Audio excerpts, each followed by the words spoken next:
Shalom and good day all, this is Tehillim29, back again for another DC comic review, and this time around I'll be reviewing some Detective Comics Batman by Tamaki, to which I'll only be covering the first story and not the story in the back, and last but not least, Deathstroke Inc. Issue 1 by Williamson. And I must admit, I'm actually quite surprised, especially with the cover for the first. So, let's move into the first. Now, I am meant to be getting the regular cover with this. In fact, I've recently made arrangements to have it be sent out in the mail to me. I was meant to be getting the regular plus this particular variant. And it seems that they ended up sending out the variant instead of the regular, but I'm not worried about it. So let's get ahead with this interview. So for the cover rating in relation to this story, does this cover in any way relate to something that happens inside the story? Now, if I was able to rate the first cover, it's a bit hard to tell, but seeing that I am able to rate this second variant cover, I give it a 9 out of 10, and I think this is probably the highest these covers have actually gotten, but do take into account it is the variant that's being rated, not the regular trade press cover, and I might be able to go back and give my own rating when it comes in the mail, just for that alone, for this particular issue. Now it's time to move into the internal art for this story, to which I'll show you some art around the beginning, middle, and of course the end. Now, starting off with some art around the beginning, and as you can see here, we've got the stuff in relation to the magistrate that's about. We've got Mayor Nakano, and we're at Gotham City Hall. It's actually nice to see some of these locations being put into the story, as well as the characters that we must get to know. I'll now jump to somewhere around the middle, and here we go, some art around the middle of the story.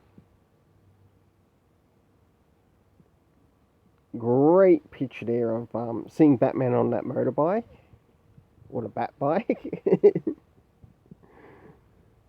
It's nice to see that he also uses other modes of transport too. Now to jump towards the end. And my goodness, has Vile been busy.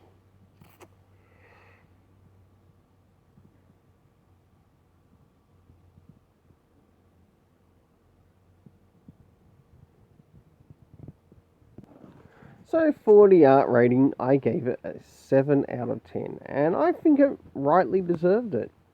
Moving into the story, as of course you know, there are things that I personally enjoy in my storytelling. Let's start off with the first things first. Did this story cover any comic references that I might need to go back to in relation to maybe one of the characters that have been brought in? Sure enough, it did, and it's a good thing because the issue that it references is also an issue I've reviewed on the channel, and that is Batman issue 112.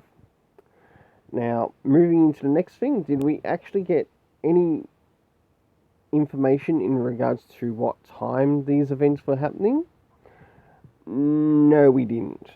Which is a small misnomer, but did it really affect the story? Not a lot, but it did actually make it somewhat interesting.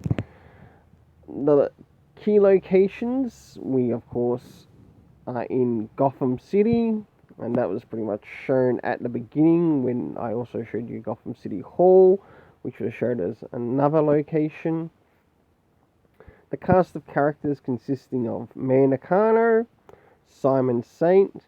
We also got to see some Peacekeeper units as well.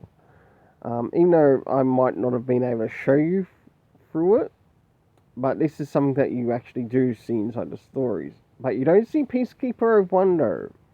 And that's quite interesting. We, of course, saw Batman. And at the end, we saw the Vile spawn. For the story rating, I decided to give it a 7 out of 10. It felt like it had a lot of action in it, like in regards to some of the events that were happening in the story. But it still found little points to which to direct the reader in regards to characters, what they're doing, and how they will now approach the next enemy, which is going to make itself very present in Gotham. The story rating got a 7 out of 10. So now we jump into Deathstroke Inc. issue 1. And does this cover in any way, shape or form connect to anything that happens inside the story? Yes, it does, to which I gave the cover a 7 out of 10. Now I'll now move into showing the art around the story, around the beginning, middle and end. I hope you enjoy. Okay, starting off with some of the art around the beginning. This place almost reminds me of a somewhat fairy tale type land. Just the way it's done. Not all of it, just that little part there. Then we move into what helps to begin the story, and we know where we are with these characters, and also who the characters are. So thank you very much, Joshua Williamson.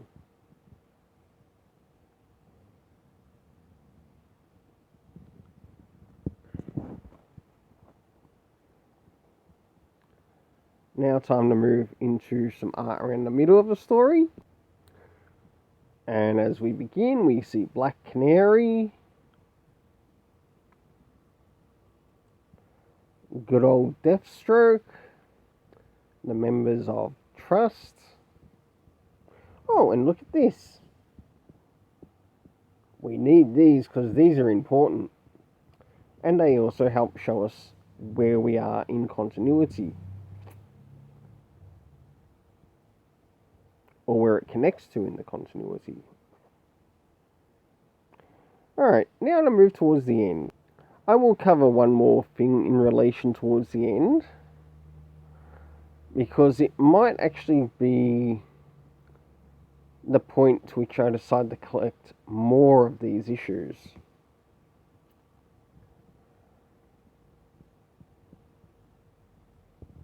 I must admit, I did quite like the art in this, and also the characters that appeared in it too. I had to share this. It's got one of the Super Sons. What can I say?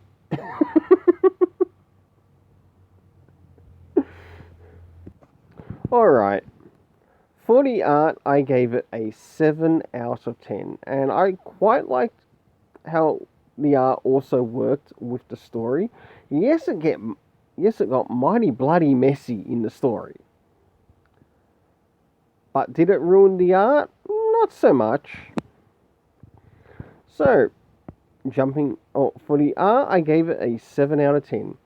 Now, moving directly into the story rating, and the things that help give the story rating either a good rating or a low rating. Let's see how Joshua Williamson went with this first issue. References or comic references. Well, we already saw where that went, and yes, there was a comic reference in it to Batman Urban Legends issue 6. Thank you very, very much there, Joshua Williamson, and the editor you're working with. It's nice to know that there's someone who actually knows how to do their bloody job right.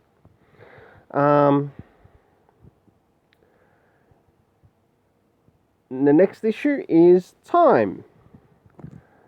I do think the time could have been better prepared in how it was done, but we had before and also today.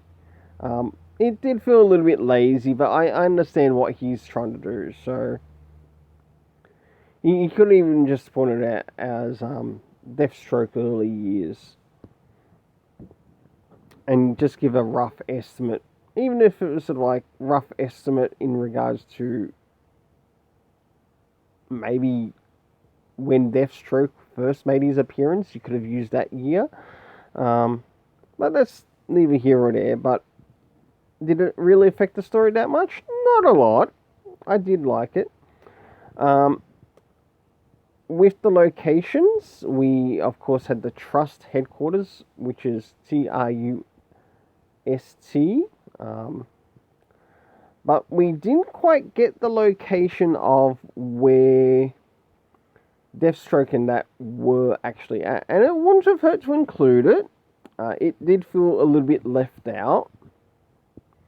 But did it ruin the overall story? No. Moving into the cast of characters, we had Hiro, who is also called Toyman 2.0. Juliet, the director of Trust. We had Deathstroke and Black Canary, as well as a couple of members from Hive.